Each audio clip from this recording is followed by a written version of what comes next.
on écoute Maman Blanche parler sont sortis. On écoute Maman Blanche dire ceci. La famille du pasteur Marcelo ne l'aimait absolument pas. La mère du pasteur Marcelo est très manipulatrice. Et elle n'aimait pas du tout Blanche. Le père de Marcelo non plus. Il ne l'aimait pas du tout. Au point où il a traité Maman Blanche de prostituée, l'accusant d'avoir eu des relations extra-conjugales avec l'un de leurs employés égyptiens caroleurs. Dans le foyer de Maman Blanche, il n'y avait plus rien. Il pouvait se réveiller le matin et se passer sans se dire bonjour. Le pasteur Marcelo avait un comportement dégueulasse envers Maman Blanche. Elle n'en pouvait plus. Il faisait les choses dans son dos. Il reprochait à Maman Blanche le fait de ne pas s'entendre avec ses parents, sachant très bien que ses parents n'aimaient pas Maman Blanche, sachant très bien que ses parents inventaient des histoires compliquées concernant Maman Blanche. Elle répondit à son mari clairement que, écoute, moi je ne vais pas me rabiboucher avec tes parents, surtout avec ton père. Sauf s'il vient me demander pardon par rapport au fait qu'il m'a accusé d'avoir eu des relations extra-conjugales et qu'il m'a traité de prostituée. Ça n'allait plus dans le foyer. Donc Maman Blanche voulait partir. Maman Blanche voulait divorcer. Le pasteur Marcelo donnait l'argent à sa famille, mais empêchait Maman Blanche de donner l'argent à sa famille. C'est la raison principale pour laquelle la mère de pasteur Marcelo détestait Maman Blanche, parce qu'elle disait que son enfant est trop riche et elle n'en profite pas. Toute la richesse de son fils est dépensée par Maman Blanche et sa famille, alors que pas du tout. Quand Maman Blanche a commencé à parler de divorce, le pasteur Marcelo lui a dit, si l'esprit de divorce de ta famille, tu veux ramener ça ici dans ma maison, tu vas le payer très cher. Maman Blanche a répété cette phrase pendant 3 fois, alors que elle voulait divorcer. Toi, tu vas empêcher l'enfant des gens de divorcer de toi au point de la menacer par rapport à quoi? Il y a une vidéo qui est également sortie. Et dans cette vidéo, on voit le frère du pasteur Marcelo qui est en train de donner de l'argent à la famille de Maman Blanche Tounassi. Et on écoute une femme à l'arrière qui est en train de crier. Vous n'avez jamais aimé Blanche. Votre maman a passé son temps à insulter Blanche. Et aujourd'hui, vous voulez faire comme si vous l'avez trop aimée, alors que c'est faux. Ce qui me chagrine dans un premier temps par rapport à cette vidéo, c'est le manque de respect qu'a cette famille envers la famille de Maman Blanche en fait. Parce que à quelle heure vous allez régler des problèmes de famille dans la rue? À quelle heure vous allez donner de l'argent symbolique à une famille qui vient de perdre leur enfant dans la rue? Ça ne se fait pas. Ce genre de choses se fait lors d'une réunion de famille. Mais malheureusement, ces réunions n'ont jamais eu lieu. Parce que souvenez-vous, je vous l'ai dit lors de ma première vidéo, le frère de Maman Blanche a fait comprendre qu'il n'y a jamais eu de réunion de famille, des deux familles bien sûr. Bref, l'argent là, le frère de Maman Blanche l'a bien signifié qu'ils avaient reçu l'argent. Mais c'était l'argent symbolique. Symbolique. Parce que le bon monsieur Marcelo ne voulait pas faire sortir le lit conjugal. Pourquoi Marcelo ne voulait pas faire sortir le lit conjugal? Le lit conjugal doit sortir pourquoi? Je vous explique. Dans la culture Luba, culture à laquelle appartenait Maman Blanche, lorsque le mari ou la femme meurt, le lit sur lequel le couple dormait, on le sort et on le brûle. Pourquoi? Parce que selon leur culture, lorsque le lit reste, c'est comme si l'esprit de la personne partie demeure toujours dans la maison. Donc pour libérer totalement l'esprit, on prend le lit conjugal et on le brûle. Marcelo a refusé de faire sortir ce lit. Quand il allait épouser Maman Blanche, il a suivi la tradition. Pourquoi après la mort de Maman Blanche, lorsqu'il s'agit de continuer à suivre cette tradition, il refuse? Pasteur Marcelo, pourquoi tu as refusé qu'on brûle le lit? Tu gardes le lit là, c'est pour faire quoi? Des rituels? En conclusion, on comprend très clairement que la vidéo que vous avez sortie pour tenter de décrédibiliser la famille de Maman Blanche la crédibilise davantage. Ok? Cherchez autre chose. Ça ne tient pas la route. Lors d'une énième interview, le grand frère de Maman Blanche nous fait d'autres révélations. Concernant le certificat de décès de Maman Blanche, il y a des avancées. Il nous a dit que les enquêtes sont en train d'être menées actuellement du côté de la Turquie, afin d'avoir la crédibilité et la véracité sur le certificat de décès de Maman Blanche. Car en réalité, il y a trop d'incohérences sur ce document. Beaucoup trop même, pour éveiller des soupçons. À cet effet, lorsque les enquêteurs sont arrivés en Turquie, ils ont contacté le numéro de téléphone qui est sur le certificat de décès. Parce que oui, il y a bel et bien un numéro de téléphone. Lorsque les enquêteurs ont appelé le numéro, le monsieur au bout du fil fait comprendre que c'est le numéro d'une pompe funèbre et non d'un hôpital. Chose louche. Vous n'êtes pas prêts, vous serez encore plus choqués. Donc ils prennent rendez-vous avec le monsieur. Les enquêteurs vont à la rencontre du monsieur. Et le monsieur leur fait comprendre que si il y a la signature des pompes funèbres sur le certificat de décès, c'est un acte légal.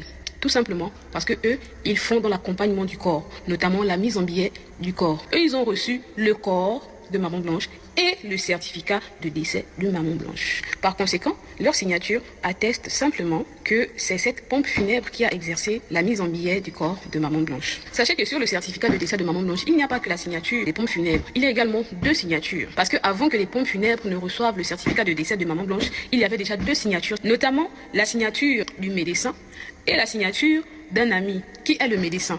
J'y arrive. Alors, concernant la signature du médecin, les enquêteurs, lors de leur recherche, ils se sont rendus compte que le médecin en question n'existe pas.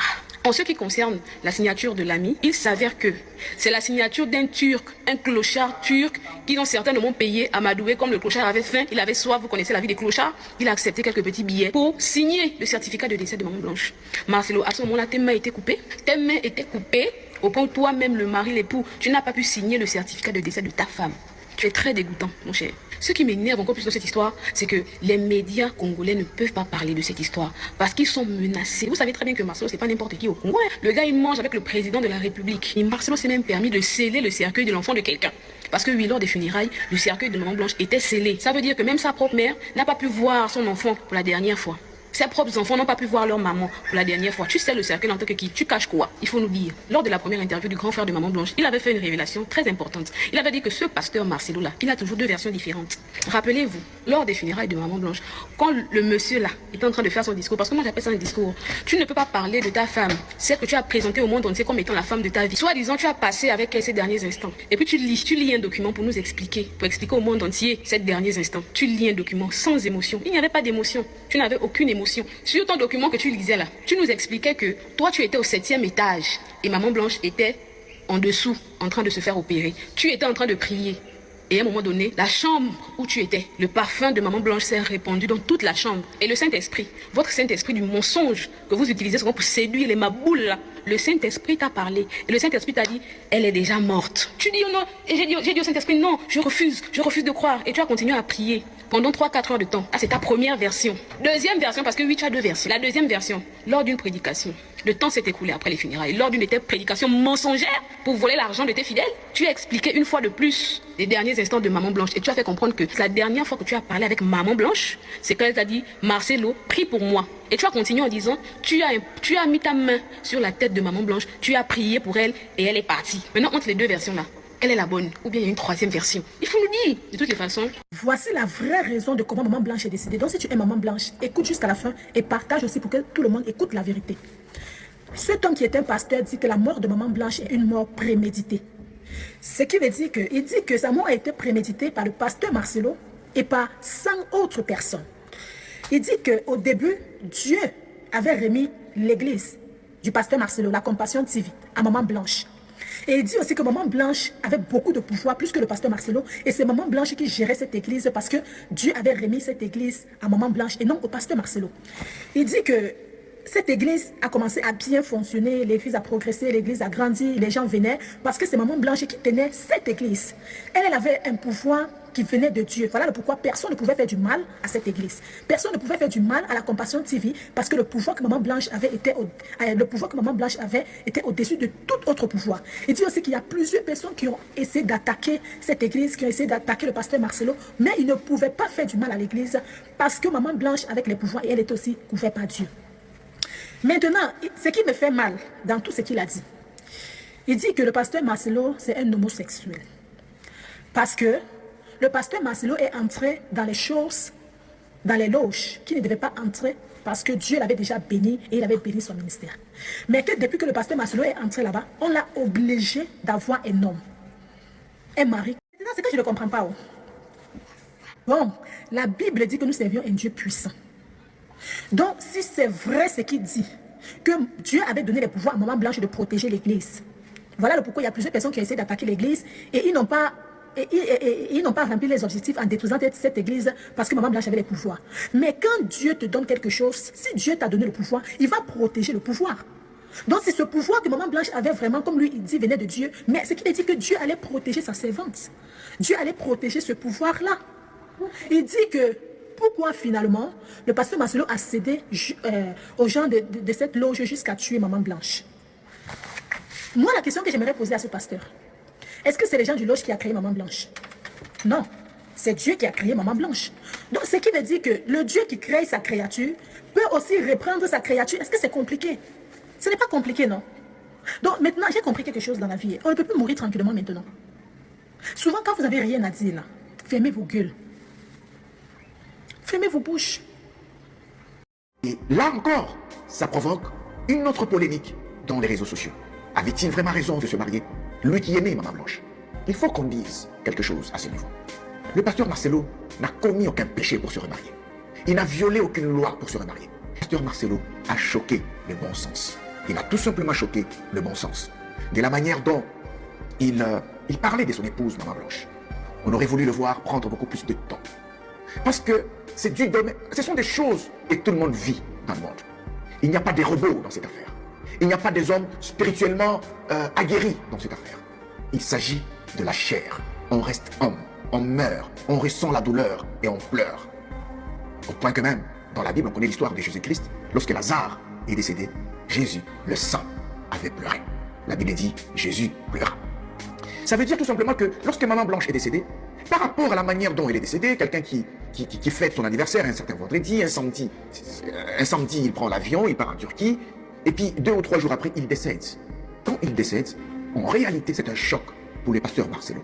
À ces moments-là, toutes les pulsions sexuelles en lui décèdent, meurent en lui.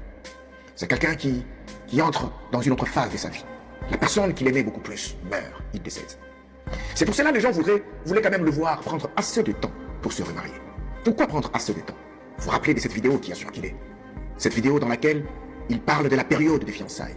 Il disait que les fiançailles ne devraient pas en prendre normalement 6 mois, 7 mois, 1 année.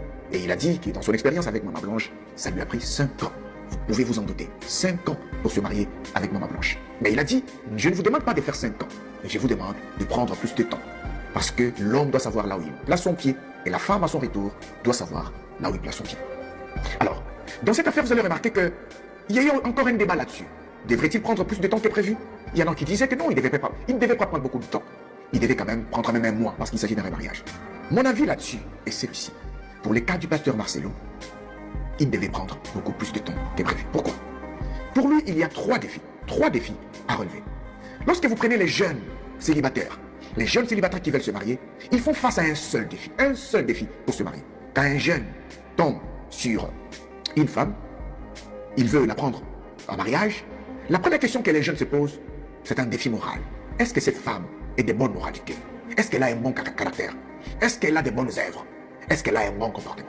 Ce sont les mêmes questions que se posent également les femmes lorsqu'elles sont demandées en mariage par les hommes. Est-ce que cet homme a un bon comportement? Est-ce qu'il a un bon caractère? Ça, c'est les défis moraux. Pour les jeunes mariés, pour les jeunes célibataires, je voulais dire, pour les jeunes célibataires, le défi est unique. Il n'y a qu'un seul défi. Mais pour un homme qui doit se remarier, il y a 3 défis. Pour un homme public, il y a 3 défis. Rappelez-vous d'abord que quelqu'un vient de perdre sa femme, la femme qu'il aimait, Maman Blanche. Les pulsions sexuelles meurent en lui. En réalité, il ne doit plus avoir des sentiments pour les femmes. Parce qu'il se pose la question de savoir, est-ce que je pourrais trouver une femme comme Maman Blanche dans ce monde? Lorsque vous regardez la dépravation des mœurs actuellement, dans nos sociétés, vous vous posez certainement cette question. Est-ce qu'il est facile de trouver une bonne femme? Est-ce qu'il est vraiment facile de la trouver? Je pense que le pasteur Marcelo devait se retrouver face à ce questionnement. Et lorsque les pulsions sexuelles meurent, ça lui prend du temps. Et lorsque ça lui prend du temps, il commence à se ressaisir. Et quand il se ressaisit, il entre maintenant dans une nouvelle crise. Il entre dans la crise du choix du nouveau conjoint. Il entre dans la crise du choix de la nouvelle femme. Cette crise devrait également lui prendre quelques jours. Ça devrait lui prendre aussi un petit temps. Et quand il aura trouvé cette femme avec laquelle elle va vivre pour le reste de sa vie, il aura maintenant à faire face à 3